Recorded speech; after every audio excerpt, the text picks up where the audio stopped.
Au nom du Père et du Fils et du Saint-Esprit, ainsi soit-il. Bien chers fidèles, en ce 12e dimanche après la Pentecôte, nous relisons la parabole du bon Samaritain. Nous avons bien présent que la réponse que donne notre Seigneur Jésus-Christ avec cette parabole est la réponse à une question malicieuse. Un docteur de la loi qui voulait entendre de la bouche de Jésus-Christ « Tu dois m'adorer, je suis Dieu », mais qui se trompe parce que Jésus-Christ, le Père, révèle à ceux auxquels il donne la grâce de reconnaître la divinité de notre Seigneur Jésus-Christ, comme il l'a fait à Saint-Pierre et comme il le fait aux petits. Et Jésus-Christ remercie le Père de révéler aux petits qu'il est Dieu. Mais lui, il ne révèle pas cela à un malicieux qui s'approche à lui pour le tenter. Mais non pas pour cela, il ne l'aime pas.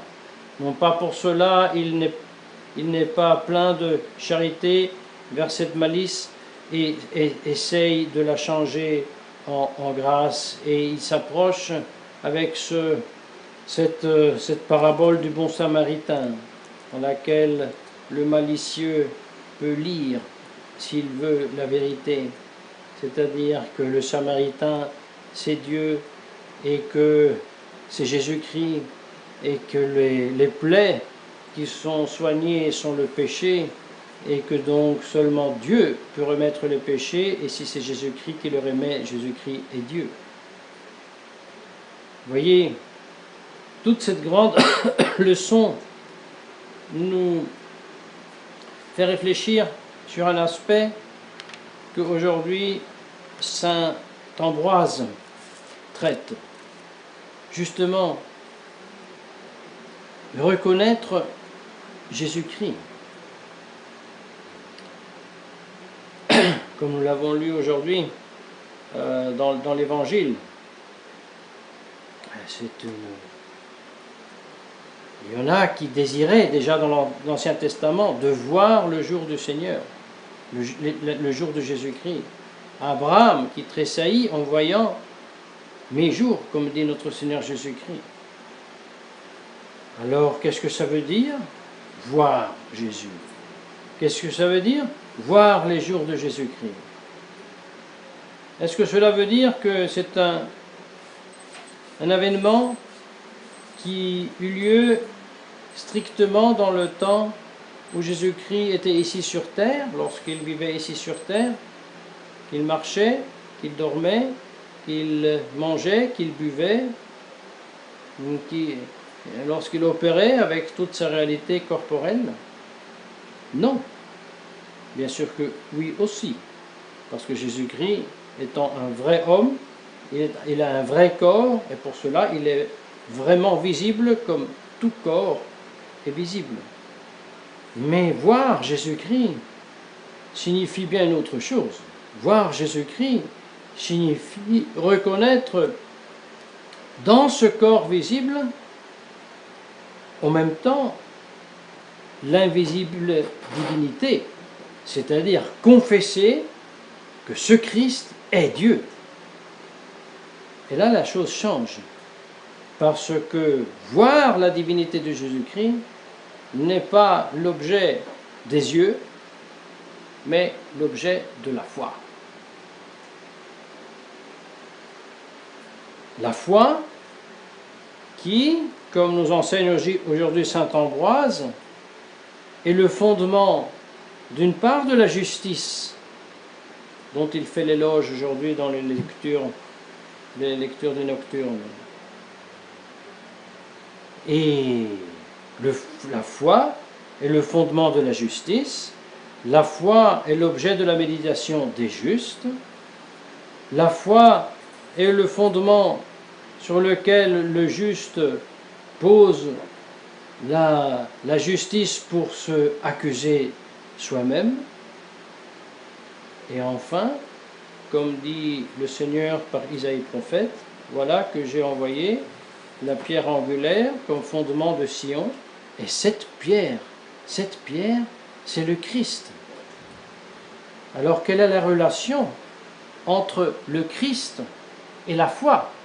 Nous parlions de la foi, fondement de la justice, et maintenant nous parlons du Christ, du fondement de Sion. Et c'est saint Ambroise qui nous enseigne que l'Église de Christ est une certaine forme de justice, fondée sur la foi. Foi, Jésus-Christ, Jésus-Christ, foi. Quelle est la relation? Eh bien, saint Ambroise donne la réponse. Fides enim omnium Christus. La foi de tous est le Christ. Donc, si le Christ est ici identifié avec la foi, pour nous, parce que pour nous, il n'y a pas de Christ sans foi, parce qu'il n'y a pas de voir le Christ sans la foi. Reconnaître, professer sa divinité sans la foi.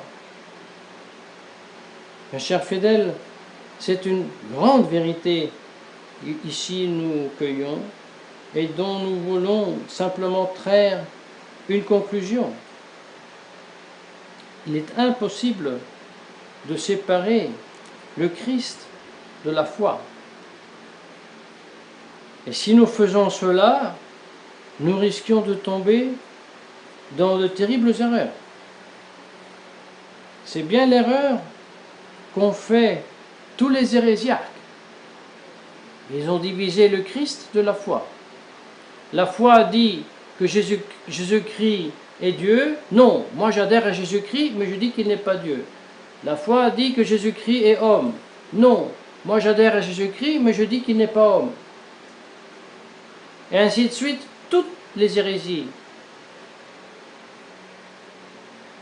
Et l'hérésie qui ensuite est apostasie de la nouvelle Église conciliaire. Oui, oui, nous aimons le Christ. Nous aimons beaucoup le Christ. Mais il faut quand même dire qu'il n'y a pas seulement l'Église catholique. Il faut quand même dire que nous aimons beaucoup le Christ, mais Allah est Dieu aussi. Et le Dieu des Juifs aujourd'hui, c'est Dieu aussi. Et là, c'est un grand piège. Et le piège est d'autant plus grand pour les catholiques qui ont des difficultés de discerner, suis-je dans l'Église ou suis-je pas dans l'Église? Et quelle est la réponse? Es-tu dans la foi ou n'es-tu pas dans la foi? As-tu une part quelconque avec ceux qui pratiquent ou qui professent quelque chose qui est contraire à la foi? Si oui, eh bien tu es en dehors de l'Église. Et pour ça, les conservateurs, malheureusement, il faut bien le dire, aussi la fraternité aujourd'hui, Saint Pie X, qui dit « Je sais, le concile dit des hérésies, je sais, Bergoglio dit des choses abominables contre la foi, mais nous devons combattre dans l'Église. » Mais si le Christ est la foi, et le Christ est le fondement de l'Église, la foi est le fondement de l'Église. Et là où il n'y a pas la foi, il n'y a pas l'Église. Donc là où est Bergoglio, n'est pas l'Église. Oui, mais moi je sais, mais j'ai ma foi à moi que je me tiens parce que je la sais, parce que ma grand-mère m'a bien enseigné, et je fais bien la distinction, parce que je dis, eux ils disent ça, mais moi je sais que c'est vrai l'autre. Non mon cher, parce que la foi est le fondement de la justice, et la justice est une vertu commune.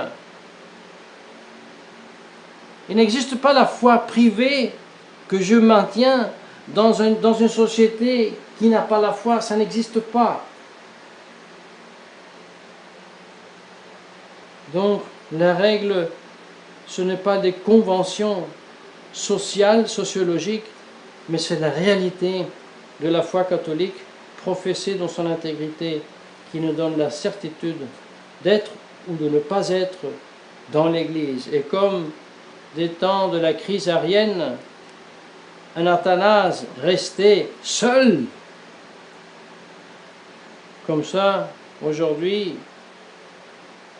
tout vrai catholique reste mutatis mutandis, gardant les proportions, mais reste seul. Eh bien, cette solitude bienheureuse, parce que restant sur le fondement qui est Jésus-Christ, nous la devons garder jalousement. Et en sachant qu'il est très facile de la perdre. Et donc, c'est bien la grâce que nous demandons en ce jour à la très Sainte Vierge Marie, au nom du Père et du Fils, Saint-Esprit, ainsi soit-il.